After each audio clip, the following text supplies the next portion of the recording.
Sir சொன்ன மாதிரி 150 theatre 150 theatre 100 theatre 100 shows 200 shows சொல்லிட்டு அந்த ஷோ எல்லாமே அவங்களுக்கு போகுது. தே பிளேட், அவங்க நல்லா விளையாடுறாங்க. ஏன்னா களத்தை நீங்க தான் கொடுத்தீங்க.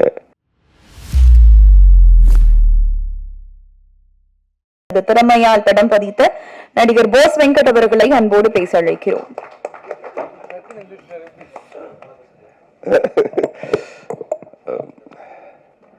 வந்திருக்கக்கூடிய பத்திரிகை மீடியா, என்னுடைய அருமை சகோதரர்கள் அத்தனை பேருக்கும் வணக்கம். இரவின் விழிகள் ஒரு ஓமை விழிகள் மாதிரி பெரிய வெற்றி அடையணும். பெரிய சந்தோஷம். மகேந்திரன் ப்ரொடியூசர் இப்பதான் சொன்னாரு, எங்க கட்சிக்காரன் என்ன காலையிலேருந்து ரொம்ப ப்ரெஷர் போட்டு கூப்பிட்டாங்க. அப்பவே நினைச்சேன் நான் இதுக்குள்ள ஏதோ உள்குத்து இருக்கு அப்படின்ட்டு. நீங்க வந்து ஆவணம் அடம் பிடிச்சிட்டாங்க. இதெல்லாம் பார்த்தாதுன்ட்டு நேற்று தானே நேற்று சாரி இந்த சண்டே அன்னைக்கு நடிகர் சங்கம் பொதுக்குழு நடந்துச்சு. எனக்கு ஒரு ஓடி வந்து வரவேற்றாரு. நான் ஒரு யாரு ஒரு நடிகர் சங்கத்தை வரவேற்க டைரக்டர் சார் உங்களுக்காக தான் நின்றுட்டு. அப்பதான் தெரிஞ்சு சார் இங்க ஏதோ ஒரு பொலிட்டிக்கல் திங்ஸ் இருக்குன்னுட்டு. வாழ்த்துக்கள் மகேந்திரன், ஹீரோவா நடிச்சிருக்கீங்க. வில்லனாவும் ட்ரை பண்ணிருக்கலாம், இல்ல வில்லன் கூட பண்ணிருக்கலாம். அது ஒன்றும் வாய்ப்பு கட்டாயமா இருக்கு. கலைஞர்ல நீங்க ஆனா ஆறு என்ன டக்குன்னு கிளம்பிட்டாங்க. நிறைய விஷயம் சொல்லிட்டு போனாங்க. அதுல அவர் ஒரு பாயிண்ட சொல்லிட்டு போனாரு, சினிமா அப்படின்னுட்டு ரிலீஸ் பத்தி. இப்ப ரிலீஸ் அப்படின்னாலே திமுக முக டக்குன்னு திரும்பிடுவாங்க. நானே பேசியிருக்கேன் நிறைய. ரிலீஸ்னோட ஏன் அந்த பக்கம் திரும்புறாங்க எனக்கு தெரியல. அப்ப ஒருவேளை அவங்க ரெட் ஜெயின் சொன்னாங்கன்னா ஏன் ஏடிஎம்கே பீரியட்ல ரெட் ஜெயின் படம் பண்ணல, அந்த 10 வருஷமும் அவங்க படங்கள் பண்ணிட்டு தான் இருந்தாங்க. உடனே அந்த பக்கம் திரும்பிடுவாங்க. அதுக்கப்புறம் ரெட் ஜெயின் பண்ணாத படங்களே 1008 808 எடுத்துக்கிட்டு தான் இருக்காங்க. அந்த கம்பெனிஸும் நம்ம எல்லாருக்கும் தெரியத்தான் தெரியும். பட் இந்த பக்கம் திரும்புவாங்க. பட் இது ஹேப்பன்ஸ், அது ஒன்றும் பண்ண முடியாது. ஆனா பட் அதுக்குள்ள ஒரு உண்மை ஒண்ணு இருக்கு. அவங்க சொன்ன மாதிரி 12 படம் இப்பவும் தான் வருது. நமக்கே அதுல ஒரு சின்ன வருத்தம் இருக்கு. ஏன்னா நானும் இயக்குனர் ஆனதுனால எனக்கு அந்த வழியை புரிஞ்சுக்க முடியுது. சார் ரிலீஸ் ஆனப்போ 2 வாரம் படம் ஓடிட்டு இருந்தது. 253 தியேட்டர் ரிலீஸ் பண்ணணும்னு நினைக்கிறேன். நீங்க தான் சப்போர்ட் பண்ணீங்க. அப்புறம் 2வது வாரம் 180 சம்திங் போச்சு. ஆனா 3வது வாரம் படம் இல்லை. அந்த பெயின் எனக்குமே இருக்கு. பட் அதுக்கு ரொம்ப பர்டிகுலரா இந்த நான் ஒன்னும் கேட்டேன், ஒரு 25 நாள் ஒரு போஸ்டர் விட்டுறதுக்கு ஒரு டைம் கொடுங்கன்னு கேட்டேன். இல்ல ஒரு 50 நாள் விட்டுறதுக்கு ஒரு ஷோஸ் கொடுங்கன்னு கேட்டேன். பட் கொடுக்க முடியல. அது ஒரு காலத்துல படத்தை 50 நாளோ 100 நாளோ ஓட்டுறதுக்கான ஒரு டைம் கொடுத்தாங்க இல்லையா, அந்த டைம் இப்ப கொடுக்கறது இல்லை. பட் அவங்கள குறை சொல்ற அதே சமயத்துல ஆடியன்ஸும் ஒரு படம் ரிலீஸ் ஆன ஒரு வாரத்துக்கு அப்புறம் என்ன பண்ணிடுறாங்கன்னா இன்னொரு 1 வாரம் 10 நாள் ஓடிடியில வந்துருமே, இது எதுக்கு நம்ம வந்து தியேட்டர்ல பார்க்கணும் அப்படின்னு சொல்லும்போது ஒரு படத்தினுடைய ஆயுள் காலம் இப்ப ஈசல் மாதிரி 10 நாள் 12 நாள்னு மாறி போச்சு. ஸோ நம்ம அது நம்ம அது மேல கிளைமிங் பண்ணும்போது கூட கொஞ்சம் யோசிக்க வேண்டியிருக்குது. கிளைமிங் ரைட் ஆடுறாங்க, கிளைம் பண்ணுவோம். சார் சொன்ன மாதிரி கிளைம் பண்ணுவோம். 50 நாள் 60 நாள்னா சார் சொன்னாங்க 60 தேட்டர் எங்களுக்கு வரும், 60 தேட்டர் இன்னொருத்தருக்கு போவோம், 60 தேட்டர் இன்னொருத்தருக்கு போனோம். ஸோ 50 தேட்டரோ 60 தேட்டரோ ஷோஸ் வந்து 3 ஷோவோ 2 ஷோவோ இருந்ததுன்னா அது 50 நாளோ 60 நாளோ இருந்தா தான் ஆடியன்ஸ் அப்ப பார்க்க முடியும். அவங்களுக்கு அண்ணன் சொன்ன மாதிரி அந்த டாப் 10 ரைட், அந்த டாப் 10 வந்து 1 2 3 நாள் சொல்றதுக்கே 5 6 வாரம் 7 வாரம் 8 வாரம்லாம் எடுக்கும். இப்போ அது இல்லையே. படம் ரிலீஸ் ஆகுது, ரிலீஸ் ஆன 2வது ஷோல எழுதிடுறாங்க. 3வது ஷோ வந்து நல்லா இருக்கு சுமாரா இருக்குன்னா கூட கூட்டம் கூடுது. 4வது ஷோ நல்லா இருக்குன்னு சொன்னா ஓகே, அடுத்த நாள் காலையிலேயே தியேட்டர் இல்லை, தூக்கிடுறாங்க. ஸோ இது பிசினஸ் கம்ப்ளீட்டா கன்வெர்ட் ஆயிடுச்சு, கம்ப்ளீட்டா மாறிடுச்சு.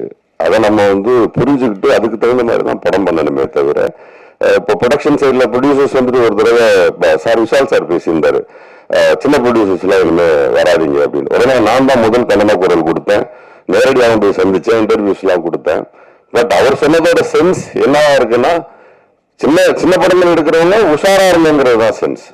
ஆனா அதை அவர் சொல்ல தெரியாம சொல்லிட்டாரு. அவரு உஷாரா இருங்க, கொஞ்சம் கேர்ஃபுல்லா பண்ணுங்க அப்படிங்கிறது தான் சென்ஸ். ஆனா அவர் சொன்னதால பல ப்ரொடியூசர்ஸ் ஓடி போன கதை உண்டுன்னு வச்சுக்கலாம். அது ராங்கி சொல்லுவாங்க, அது ஒன்றும் பண்ண முடியாது. பட் உண்மை என்னன்னா, சின்ன படம் எடுக்கிறவங்களுக்கு கேட்கறது ஒண்ணுதான், இந்த படம் என்ன மாதிரியான அட்டென்ஷனா ஆடியன்ஸ் கிட்ட கிரியேட் பண்ணும். முதல் கேள்வி, அந்த producers and directors in between அவங்க 2 பேருக்கும் தெரிய வேண்டியது, என்ன காரணத்துக்காக இவன் தியேட்டருக்கு வரணும், என்ன மோட்டிவ் கிரியேட் பண்றீங்க தியேட்டர்ஸ்க்காக வர்றதுக்கு. அப்ப எந்த மோட்டிவ்லயே கிரியேட் பண்ணாம வர்றதுக்கான எந்த வாய்ப்புகளுமே உருவாக்காம இருக்கிறது யார் மேல mistake? Even me, even you, even anybody, யாரா இருந்தாலும் அவனை உள்ள வர்றதுக்கான ஆப்ஷனை நம்ம கிரியேட் பண்ணாதது நம்ம மிஸ்டேக்ஸ். ஸோ இனி வர டைரக்டர்ஸ், ப்ரொடியூசர்ஸ், டெக்னீசியன்ஸ் இந்த பஞ்ச் பாயிண்ட் இருந்தா தான் வருவான்.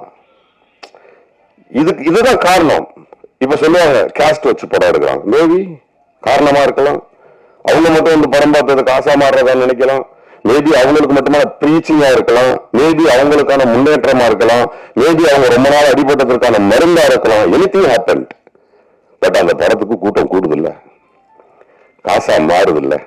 சோ இப்போ ப்ரொடக்ஷன் அண்ட் டைரக்ஷன் இன்பிட்வீன், இந்த இன்பிட்வீன் அது காசா மாறுறதுக்கும் தியேட்டர்ல படம் ஓடுறதுக்கான ரீசன் நான் சொல்றது ஒரு ரீசன். ஸ்டார்ஸ் அது வந்து நம்ம ஒண்ணுமே பண்ண முடியாது, இட்ஸ் ரீசன்.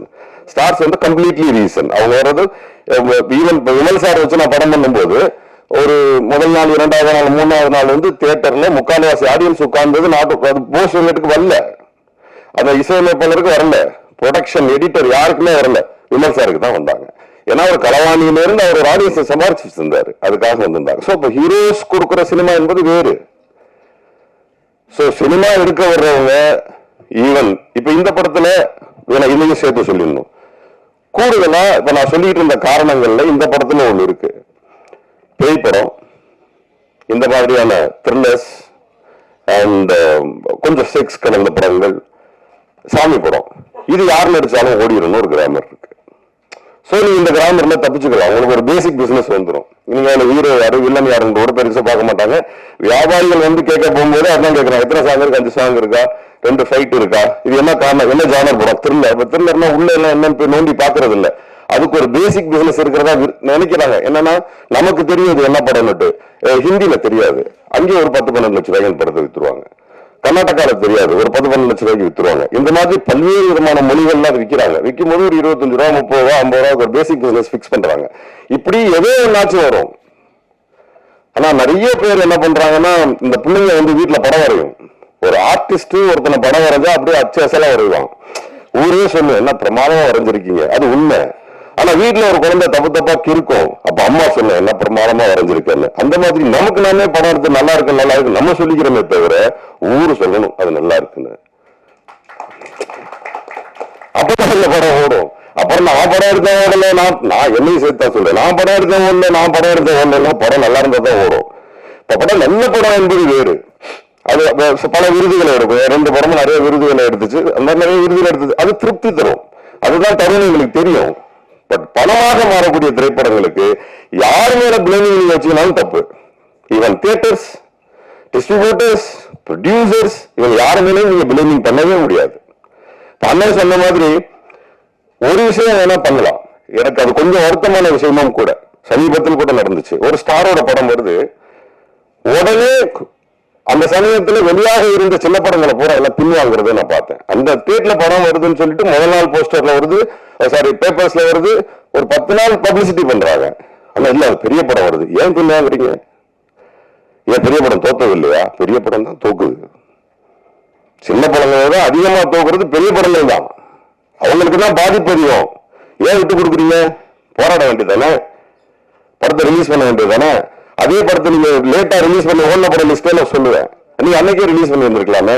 அப்ப என்ன ஆகுதுன்னா, அவங்கள பயந்துக்கிட்டு நீங்க வெளியில வரும்போது சார் சொன்ன மாதிரி 150 தியேட்டர் 100 தியேட்டர் 100 ஷோஸ் 200 ஷோஸ் சொல்லிட்டு அந்த ஷோ எல்லாமே அவங்களுக்கு போகுது. தே பிளேட், அவங்க நல்லா விளையாடுறாங்க. ஏன்னா களத்தை நீங்க தான் கொடுத்தீங்க, எதுக்கு களத்தை கொடுக்குறீங்க?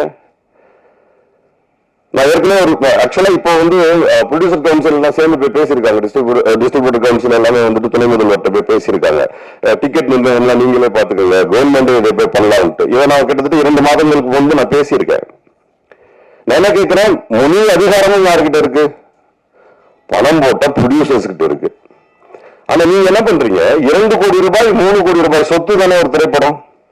10 கோடி இருந்தா 10 கோடி ரூபாய் சொத்து தானே உங்க திரைப்படம்.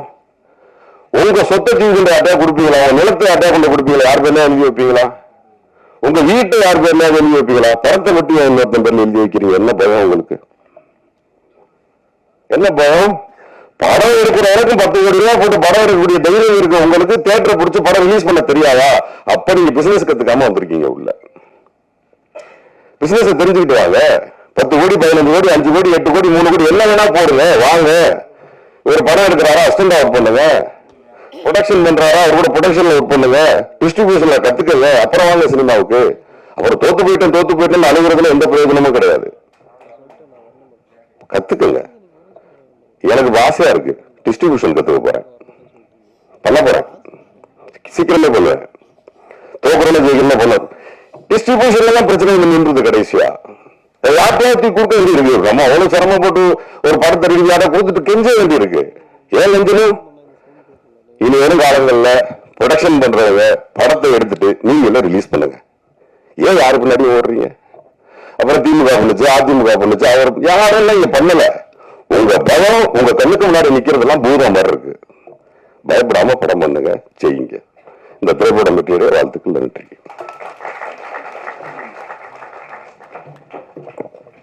Thank you sir. அடுத்தபடியாக தனது முதல் படத்திலேயே மாநில